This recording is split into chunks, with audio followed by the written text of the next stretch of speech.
Amroli police મથક વિસ્તારમાં એક જ સોસાયટીમાં એક જ મકાન ઉપર નીચે રહેતા યુવાનો વચ્ચે થયેલા ઝઘડામાં એકની હત્યા કરાઈ હોય અને હત્યા કરી હત્યારાઓ વતન ભાગી રહ્યા હોય જેને પોલીસે ઝડપી પડ્યા હતા। સુરતના અમરોલી પોલીસ મથકની હદમાં એક જ સોસાયટીમાં રહેતા એક જ મકાનમાં ઉપર નીચે ભાડે રહેતા ગુડ્ડુ સોની સાથે કિશનકુમાર સહિત 4 વચ્ચે કોઈ બાબતે ઝઘડો થયો હતો, જેને લઈ અભિષેક સહિતનાઓએ ગુડ્ડુના પેટના ભાગે ચપ્પુ મારી તેની ઘાતકી હત્યા કરી નાખી હતી। તો હત્યા કર્યા બાદ ચારેય હત્યારો વતન ઉત્તર પ્રદેશ ભાગી રહ્યા હતા।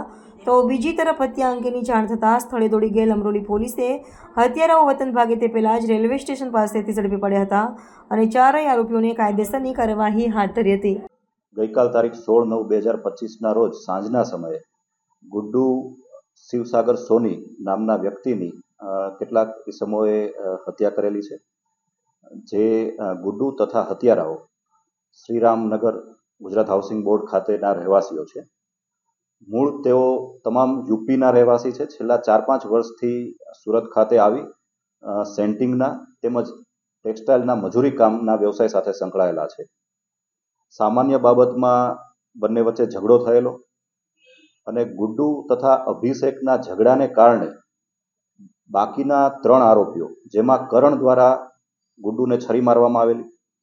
આ છરી કરણે ઓનલાઈન ગઈકાલના રોજ મેસો વેબસાઇટ પરથી મંગાવવામાં આવેલી અને જોગાનુજોગ ગઈકાલ સાંજનો ઝઘડો થયો તેમાં આ જ છરીનો ઉપયોગ મૃતકની હત્યા નિપજાવવા માટે કરવામાં આવેલો।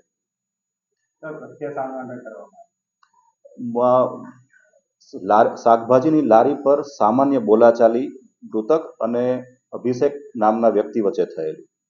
આ જ ઝઘડાના ભાગરૂપે સમાધાન માટે ભેગા થયા અને તે દરમિયાન સમાધાન દરમિયાન જ ઝઘડાએ ઉગ્ર સ્વરૂપ ધારણ કર્યું અને કરણ દ્વારા તથા તેના 3 સાથીઓ દ્વારા મૃતકની હત્યા કરી મૃતક યુપી ખાતે ભાગી જવાની ફિરાકમાં હતા, પરંતુ પોલીસે અલગ અલગ ટીમો બનાવી ગણતરીના કલાકોમાં જ આરોપીઓને ઝડપી પાડેલા છે અને હાલમાં કાયદેસર કાર્યવાહી હાથ ધરવામાં આવેલી છે।